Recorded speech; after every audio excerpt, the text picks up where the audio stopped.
잠잠하게 주를 보리라. 주님 안에 나 거하리. 주님 안에 나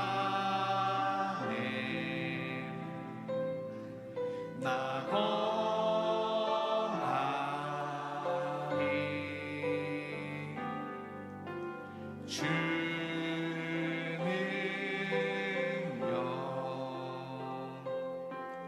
나 잠잠히 믿네. 거친 파도 날 향해 와도 주와 함께 날아오르리. 높은 가운데 나의 영혼 잠잠하게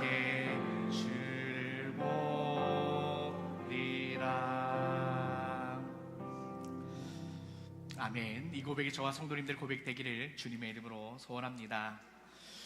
한국에서 삶을 정리하고 미국으로 올 때 인천에서 시카고 오헤어 공항으로 또 시카고에서 디트로이트로 왔습니다. 시카고 공항 도착하기 한 20분 전인가요? 제 창문을 통해서 제 눈에 한 장면이 들어왔습니다. 바로 에메랄드빛 엄청 멋있는 바다가 제 눈에 들어왔습니다. 바다와 또한 도시 사이에 있는 빌딩들이 눈에 들어왔는데요, 알고 보니까 바다가 아니었습니다. 바다가 아니라 미시간 호였습니다. 그때 제가 시카고 처음 내리기 전에 봤던 그 모습이 지금도 제 눈에 생생합니다. 이처럼 오늘 우리가 같이 읽었던 말씀에 갈릴리 호수가 나오는데요, 또 어릴 때부터 제가 많이 들었던 갈릴리 호수가 아니라 바다라고 많이 들었습니다. 근데 앞에 이야기했던 미시간 호처럼 갈릴리 호수가 바다라고 했지만 갈릴리 바다가 아니라 갈릴리 호수입니다. 지도를 한번 보여주시면 이 갈릴리 바다는 호수라고 이야기 들었는데요, 이 호수는 산으로 둘러싸여 있고 지중해보다 해수면이 215m 정도, 약 215m 정도 낮다고 합니다. 이곳의 최대 수심은 43m, 둘레 길이가 53km인데요 마일로 변환을 해보니까 33마일 정도 됩니다. 그리고 남북의 길이가 21km, 13마일 정도 되고요, 동서의 길이가 13km, 약 8마일 정도 됩니다. 이 정도밖에 되지 않는 어떻게 보면 호수입니다.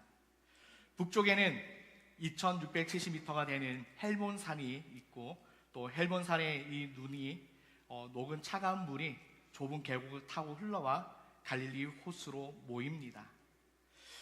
이 갈릴리 호수의 기온은 아열대성 기후의 영향을 받으며 덥다고 합니다. 남쪽에서 열풍이 불어오고, 또 북쪽에서는 차가운 공기로 인해서 갈릴리 호수에서 이 뜨거운 바람과 차가운 바람이 충돌하면 엄청난 위력의 바람이 분다고 합니다. 그로 인해서 갈릴리 호수에는 큰 강풍이 일어나는 것입니다. 이렇게 갈릴리 바다의 강풍은 돌연히 들이닥치고 맹렬한 것이 특징이라고 합니다. 갑자기 밀어닥치는 큰 강풍 때문에 배 안에 있던 제자들, 사람들이 어수선해지고 우왕좌왕하게 되었습니다. 큰 강풍을 만났을 때 배 안에 있던 제자들의 모습과 또한 예수님의 모습을 보면서 이 시간 은혜를 나누고자 합니다. 먼저 첫 번째는 예수님과 함께 있어도 큰 광풍을 만나는 것입니다. 35절과 36절 말씀을 우리가 함께 읽겠습니다. 그날 저물 때에 제자들에게 이르시되 우리가 저편으로 건너가자 하시니 그들이 무리를 떠나 예수를 배에 계신 그대로 모시고 가매 다른 배들도 함께 하더니 아멘. 오늘 말씀에 보면 예수님이 제자들과 함께 갈릴리 바다를 건너가십니다.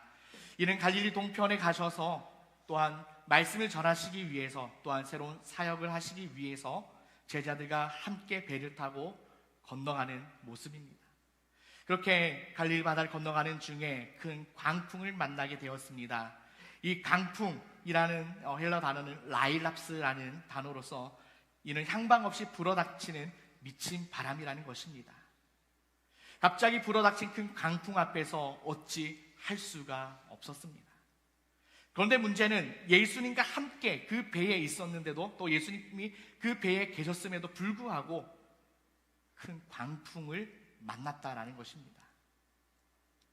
이 말씀을 우리가 예수님을 믿고 신앙생활을 해도 예수님의 말씀에 순종해도 우리의 삶 가운데 인생의 큰 강풍이 불어 닥칠 수 있다라는 것입니다.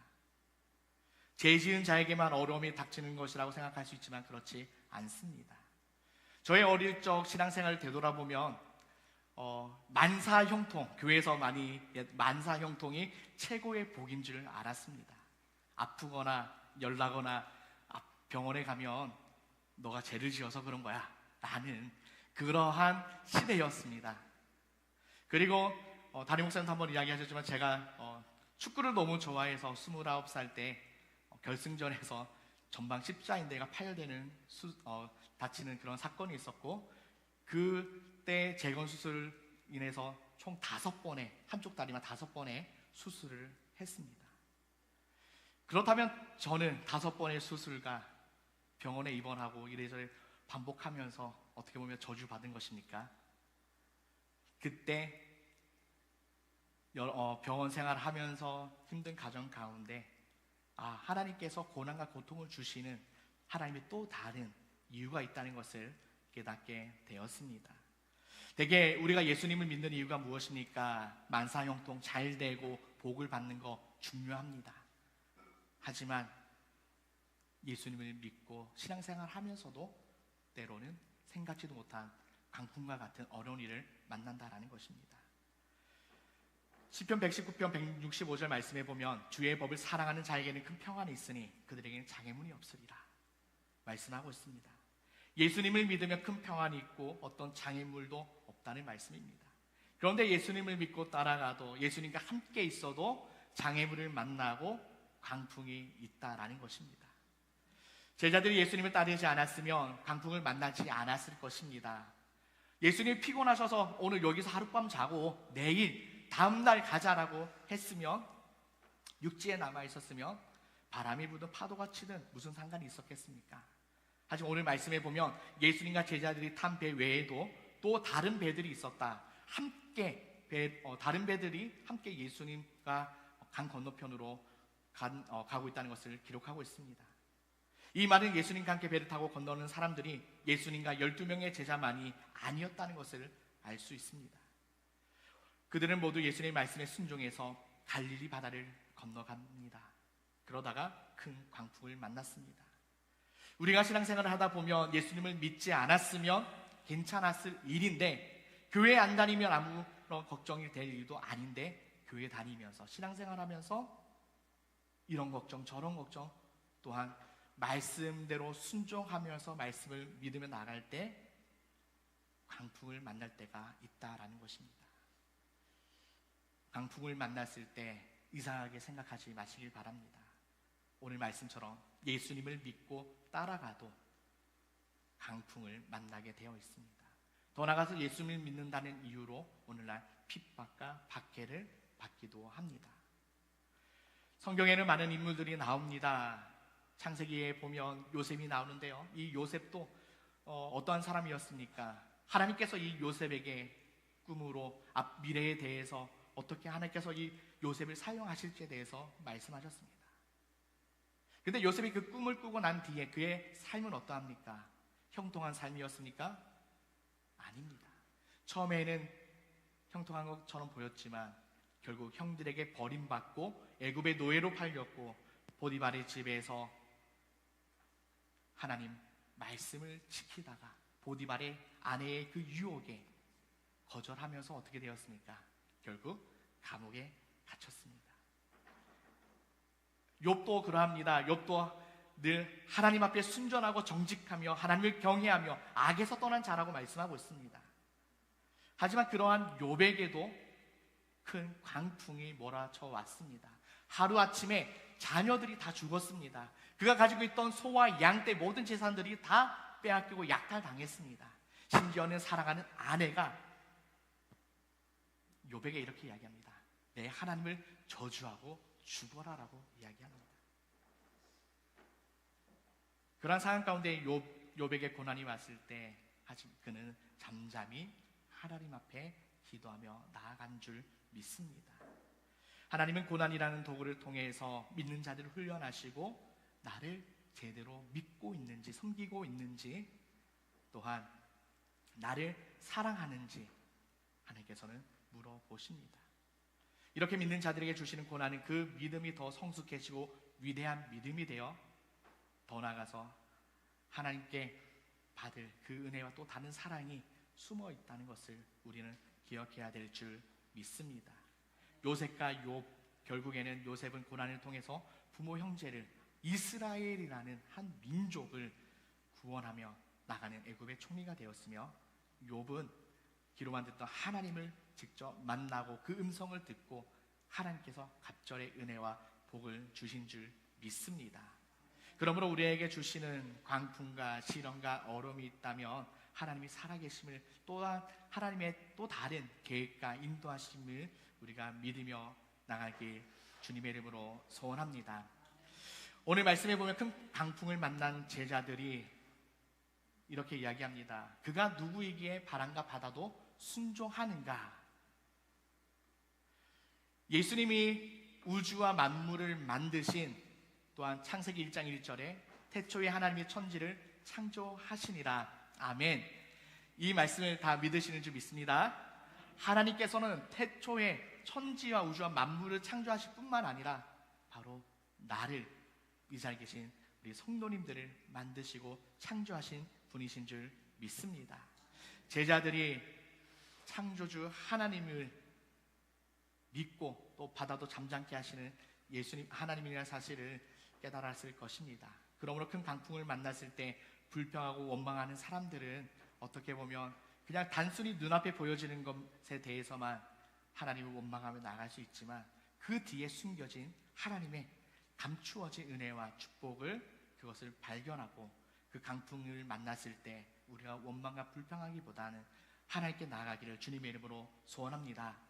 그렇다면 우리가 큰 강풍을 만났을 때 어떻게 해야 되겠습니까? 이 질문에 대한 답이 38절이 나와 있는데요.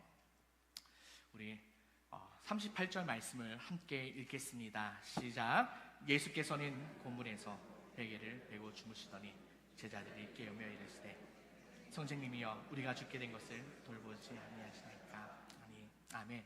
우리가 큰 강풍을 만났을 때 두 번째는 바로 예수님을 깨워야 하는 줄 믿습니다. 배를 타고 호수를 건너는 동안 예수님께서는 배 고물에서 주무시고 계셨습니다. 예수님의 사역이 얼마나 힘들었는지 알 수 있는 장면입니다. 제가 처음 부산에서 초등학교 6학년 때 제주도에서 연합수련회가 있었습니다. 그때 제주도를 갈 때 배를 타고 가기로 했었는데 태풍 때문에 취소가 되어서 갈 때는 비행기 타고 갔다가 이제 돌아오는 길에 비용을 아끼기 위해서 배를 탔습니다. 제주도에서 부산까지 가는 배 몇 시간 걸리는지 아십니까? 12시간 걸립니다. 네. 6학년 때는 초등학교 6학년 때 제주도 간다는 것에 대해서 너무나 기쁘고 들떠 있었습니다.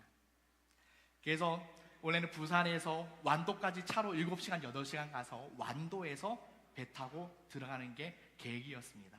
갈 때 비행기 타고 들어갔다 올 때 배를 타고 오는데 와, 배 탄다는 그 기분에 너무나 설레고 좋았습니다. 그 설레는 마음이 배가 출발하고 30분도 안 돼서 그 기대가 다 무너졌습니다.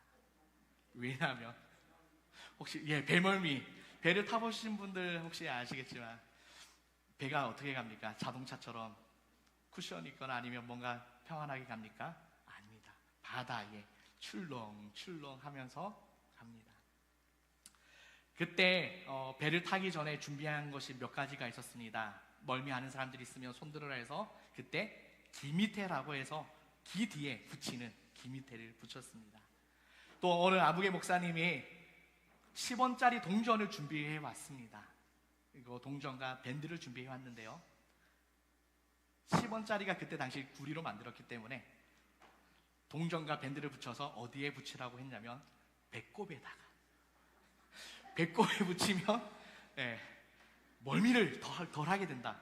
이게 과학적으로 증명된 건지 모르겠지만 그때 당시에 그 목사님이 동전과 10원짜리 동전과 그리고 밴드를 주면서 저도 열심히 배꼽에 붙였습니다.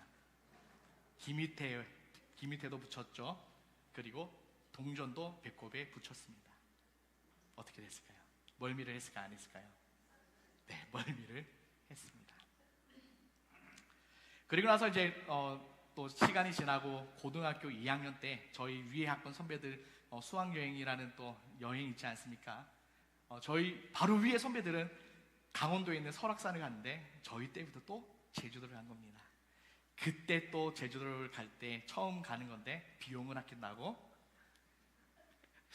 갈 때 비행기 타고 갔다가 올 때 배 타고 왔습니다. 그때도 기미테를 붙이고 10원짜리 붙였는데 멀미를 했습니다. 배를 타보신 분들은 알겠지만 이 파도나 이 어떠합니까?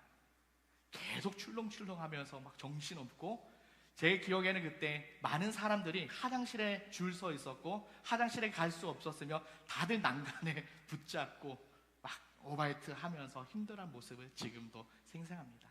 12시간 배를 타고 내려서 버스 타고 친구들이랑 집에 오는데 가만히 앉아 있는데도 버스가 출렁출렁 하는 것이었습니다.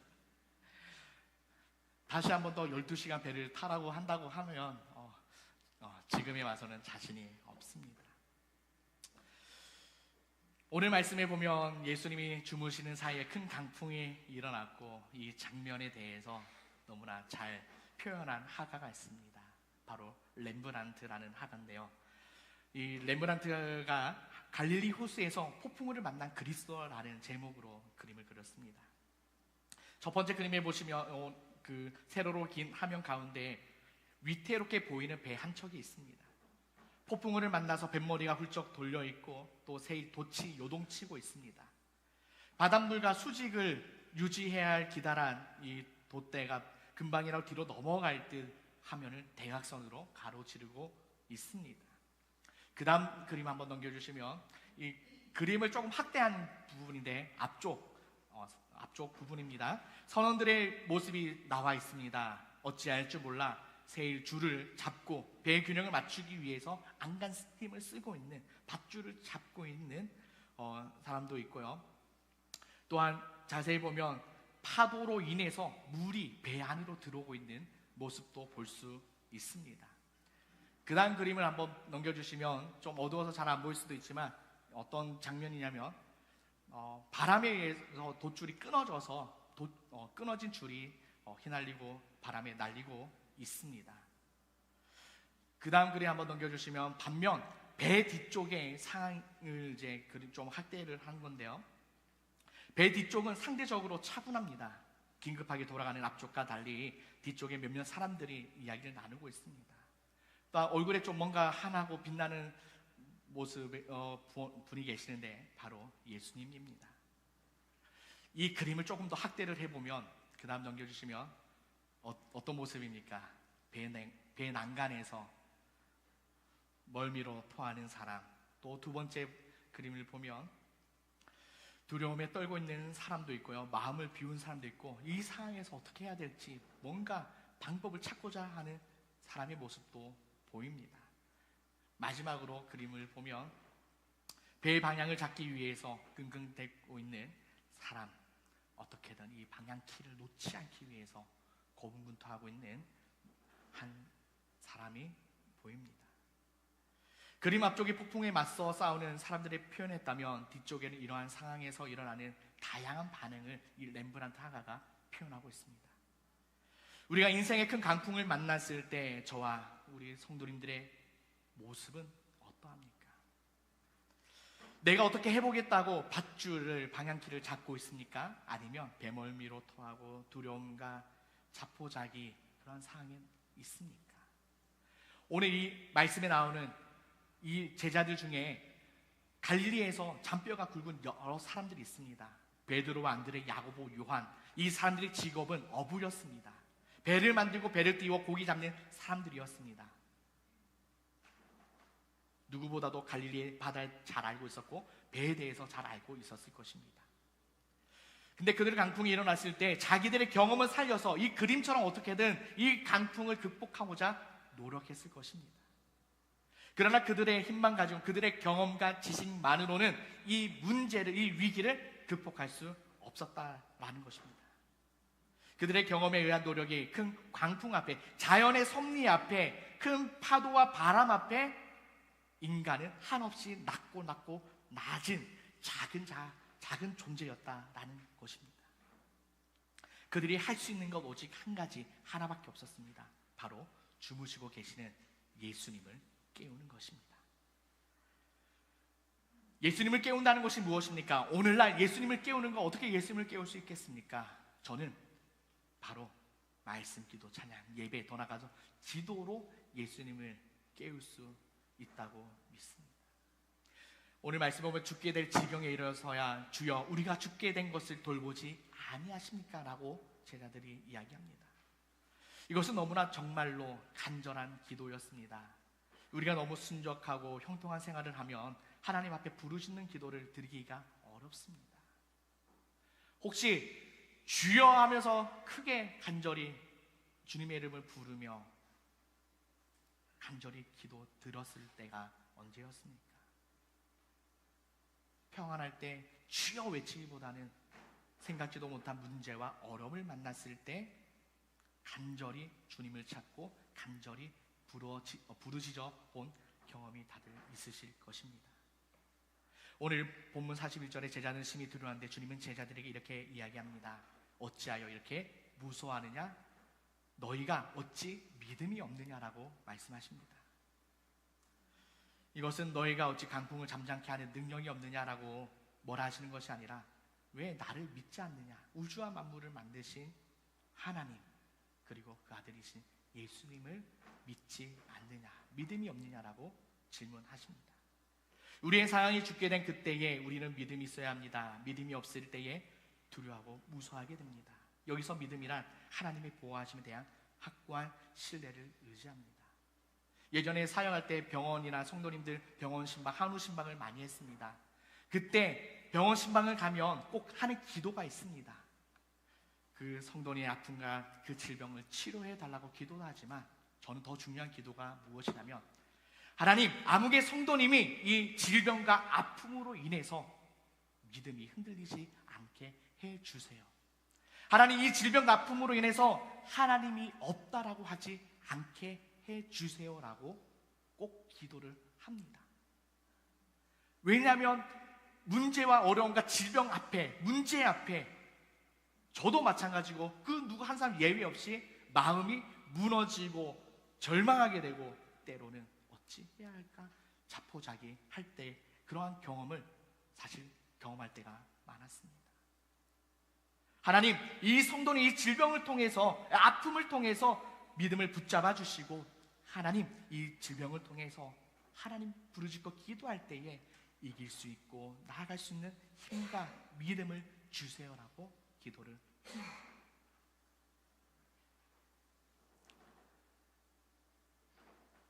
시편 23편 말씀 너무나 좋아하는 말씀이지 않습니까? 요한은 나의 목자시니 내게 부족함이 없으리로다.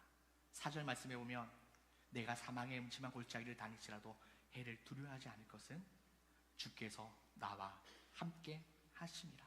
주의 지팡이와 막대기가 나를 아니하시나이다 라고 말하고 있습니다. 이 다윗조차도 사망의 음침한 골짜기와 같은 그러한 상황 가운데서도 주의 지팡이와 말씀이 나를 아니하신다. 다른 것이 아닌 바로 하나님의 말씀이 그를 지키고 나가고 있다라고 고백하고 있습니다.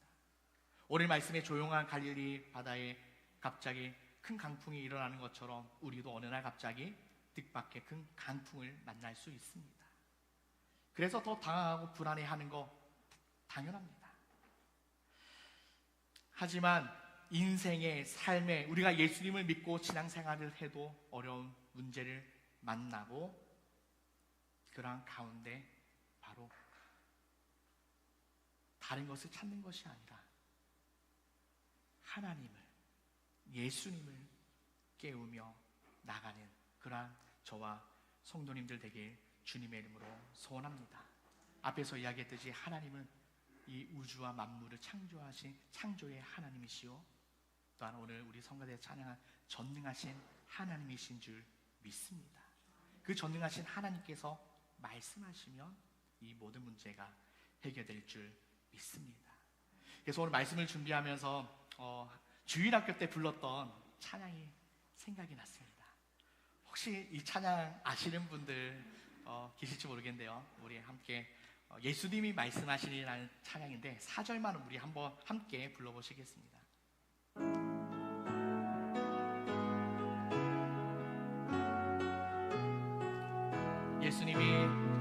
예수님이 말씀하시니 거친 바다가 잔잔해졌네. 예수님이 말씀하시니 거친 바다가 잠잠해졌네.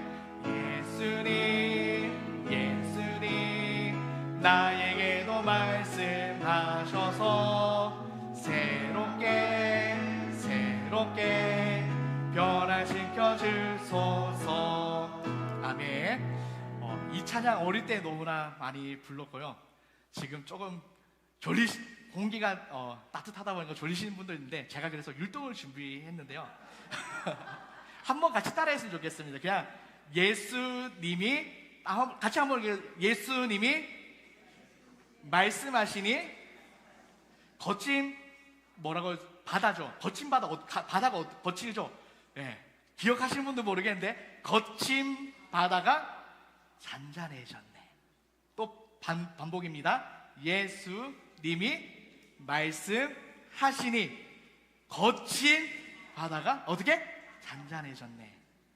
예수님 죄송합니다. 오른쪽으로 예수님, 반대쪽으로 예수님 나에게도 말씀하셔서 어떻게 하면 나에게도 말씀하셔서 새롭게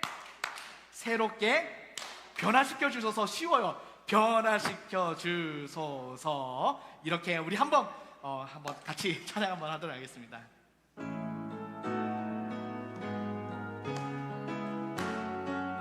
예수님이 말씀하시니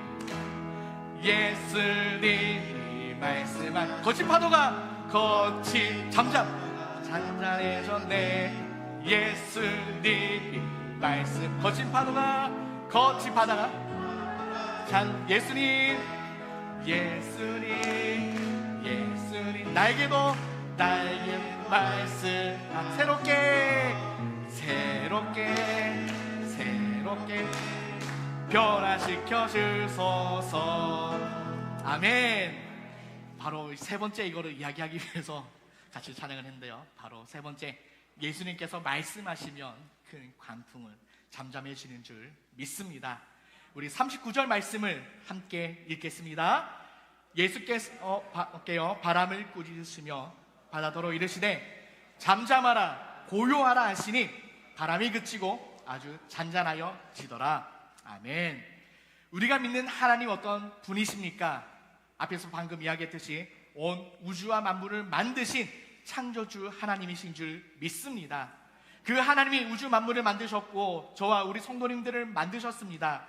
그렇기 때문에 그분이 말씀하시면 이 우주와 만물과 모든 것들이 하나님 앞에 복종할 수밖에 없습니다. 제 아무리 큰 강풍이라 해도 만물을 다스리시는 창조주 하나님과 함께 하신다면 크고 작은 강풍은 문제가 되지 않습니다. 이 사건은 또한 예수님이 자연과 역사를 주관하시는 하나님의 아들이신 것에 대해서 말씀하고 있으며, 더 나아가서 성경에 이스라엘 백성들이 출애굽 430년 동안 노예 생활로 있다가 출애굽할 때 그들이 도망쳐 나올 때 그들 앞에 홍해라는 큰 바다가 있습니다. 뒤에는 애굽의 군대가 오는 그러한 상황에서 하나님께서는 모세를 통해서 홍해 바다를 가르시는, 열어주시는 놀라운 기적을 이스라엘 백성들과 오늘날 우리가 또한 알고 믿는 줄 믿습니다. 더 나아가서 요단강에도 이스라엘 백성들이, 여호수아가 또한 여호와의 법궤를 맨 제사장들이 요단강에 발을 담그자 요단강이 멈춘 그러한 기적도 있습니다. 하나님은 구약 시대뿐만 아니라 오늘날 이 시대에도 하나님의 방법으로 또한 오늘날 우리들에게 이 우주와 만물을 만드신 창조주 하나님이신 것을 여러 장면을 통해서 또 보여주고 말씀하십니다. 이러한 능력이 바로 하나님의 아들이신 예수님에게도 동일하게 있습니다. 그러므로 큰 광풍이 또 바람과 파도 가운데 예수님의 명령에 이 파도와 바람이 말씀에 잠잠해질 수밖에 없었다라는 것입니다. 하나님께서는 홍해와 요단강을 마르게 하셨던 것처럼 강풍을 잠잠케 하시는 줄 믿습니다. 우리는 이 사건을 통해서 다른 것이 아닙니다. 하나님의 아들이시며 또한 창조주라는 것을 제자들과 우리들에게 보여주십니다. 41절 말씀에 보면 심히 두려워하여 서로 말하되 그가 누구이기에 바람과 바다도 순종하는가라고 말씀하고 있습니다. 제자들이 이야기하는데 누구이기에 바람과 바다도 순종하는가? 제자들이 무의식 중에 예수님이 바로 하나님의 아들이신 것을 고백하고 있습니다. 그 주님이 바로 저와 우리 이 자리에 계신 한 분 한 분 함께하고 계신 줄 믿습니다. 어제 리더들과 이제 모임을 마치고 그리고 이제 아우리치를 위한 이제 그 물품들을 같이 함께 장을 보고 나서 헤어졌습니다. 그래서 저는 이제 아내를 이제 아내 함께 가려고 이제 도서관에서 어디에 앉아서 공부를 할까 그렇게 이제 자리를 찾던 중에 많이 본 사람이 한 명 있는 겁니다. 보니까 교회 청년이, 암기 청년이 공부하고 있었습니다.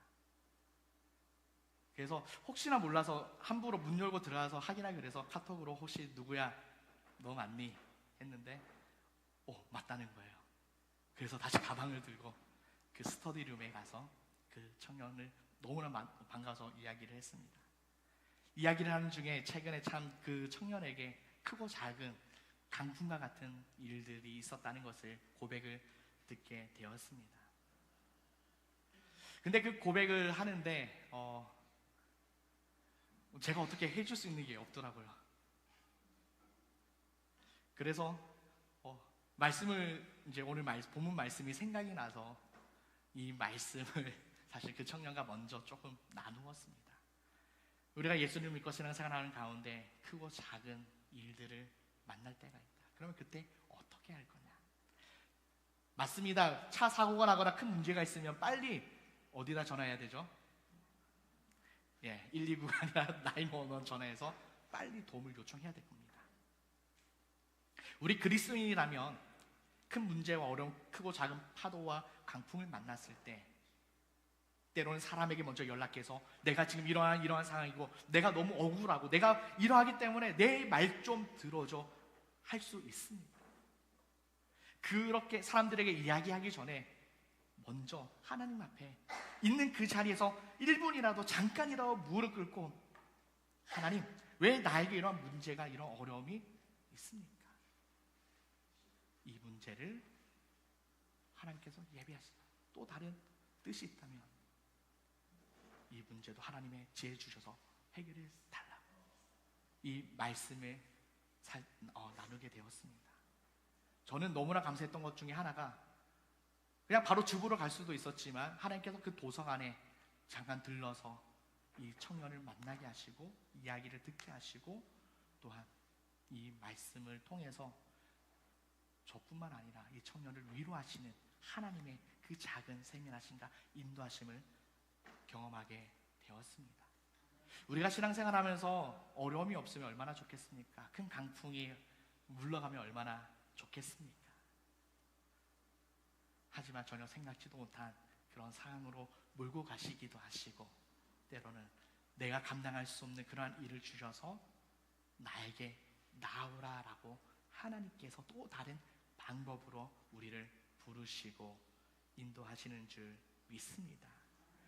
그 하나님이 우리를 미워서 싫어서 내버려 두시는 것이 아니라 오늘 말씀에도 제자들이 강풍을 만났을 때 그 배에 예수님이 함께 하신 것처럼 이 시간뿐만 아니라 우리의 삶 가운데도 지금도 임마누엘 되시는 하나님이 나를 위해 십자가 주신 예수 그리스도의 예수님의 그 사랑과 또 성령님의 그 은혜가 늘 함께하고 계심을 믿고 나가길 소원합니다.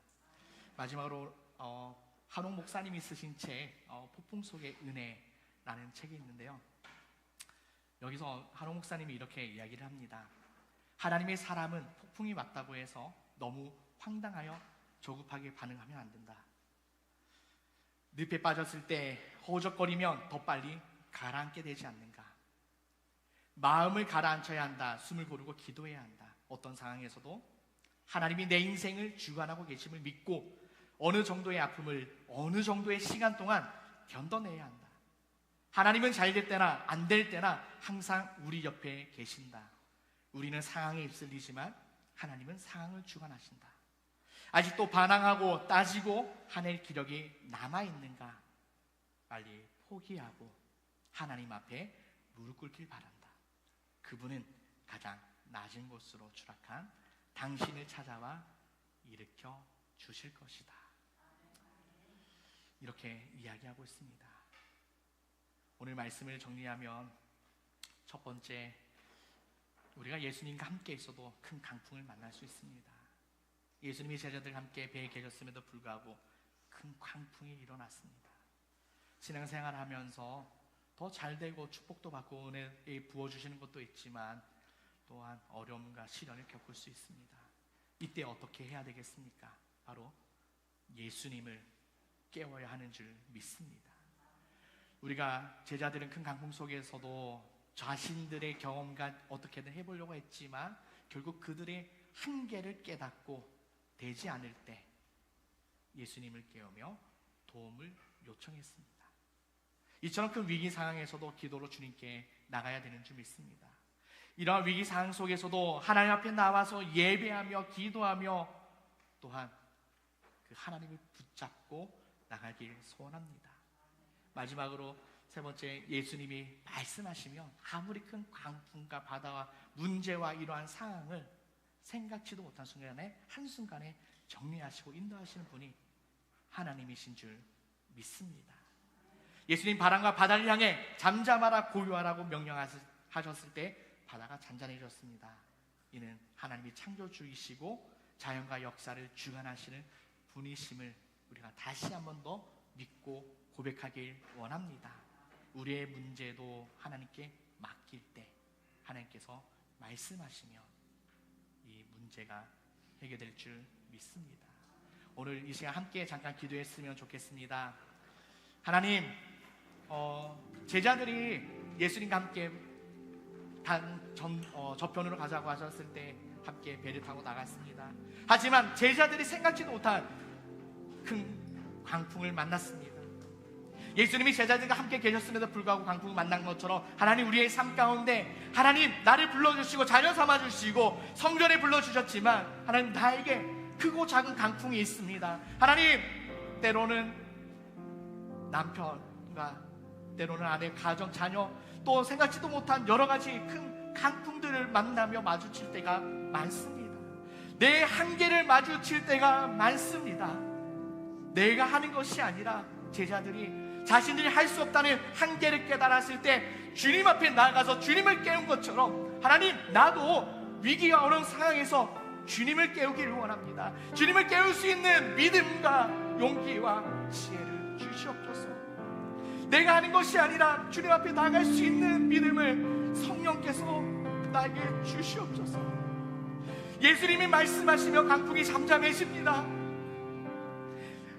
우주와 만물을 만드신 하나님께서 말씀하실 때 잠잠해지는 것처럼 우리가 주님 말씀하여 주옵소서, 내가 듣겠습니다 라고 고백함 나가기 원합니다. 하나님, 강야와 이 풍랑이는, 강풍이는 바다 있는 것이 다른 사람이 아닌 바로 내가 그러한 가운데 있습니다.